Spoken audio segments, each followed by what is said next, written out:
Finding an English teaching job. Having an English teaching certificate is an important first step in your journey to becoming an English teacher abroad.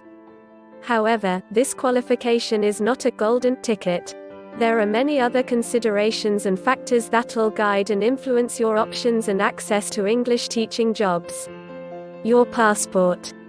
In many countries, your passport will, unfortunately, have a direct impact on where you may teach legally and find employment. When searching for jobs online, you'll often come across job advertisements looking for passport holders of certain English-speaking countries such as the US, UK, Ireland, Canada, Australia, New Zealand and South Africa. The reason for this, in most cases, is because of the different immigration rules implemented in certain countries. Some countries will only issue the required work visa or permit to teach English if the applicant is from one of the English-speaking countries mentioned.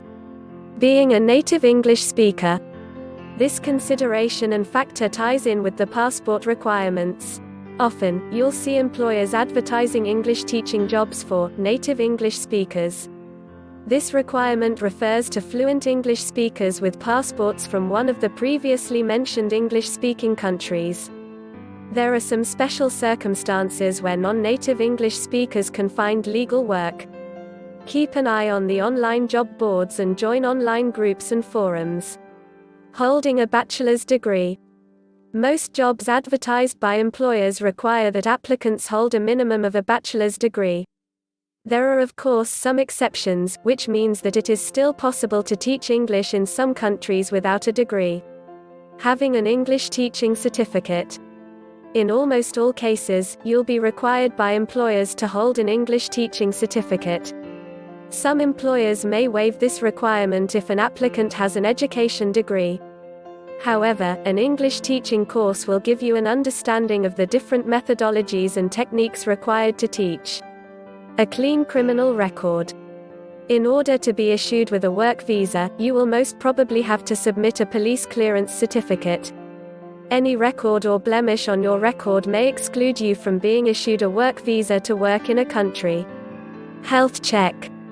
Some countries may ask you to undergo certain health checks. Certain health or medical issues may exclude you from being issued with a work visa. It is important to inquire with your employer as to what health checks, if any, are required. Specific requirements of the employer. It is not uncommon for employers to want to hire English teachers with previous teaching experience. They may also explicitly advertise for a female teacher for positions teaching very young learners. Employers may also specify an age range for the teacher they are looking for. Looking at the considerations and factors that'll influence your job search, you should now have a clear idea as to which criteria you meet and which you do not.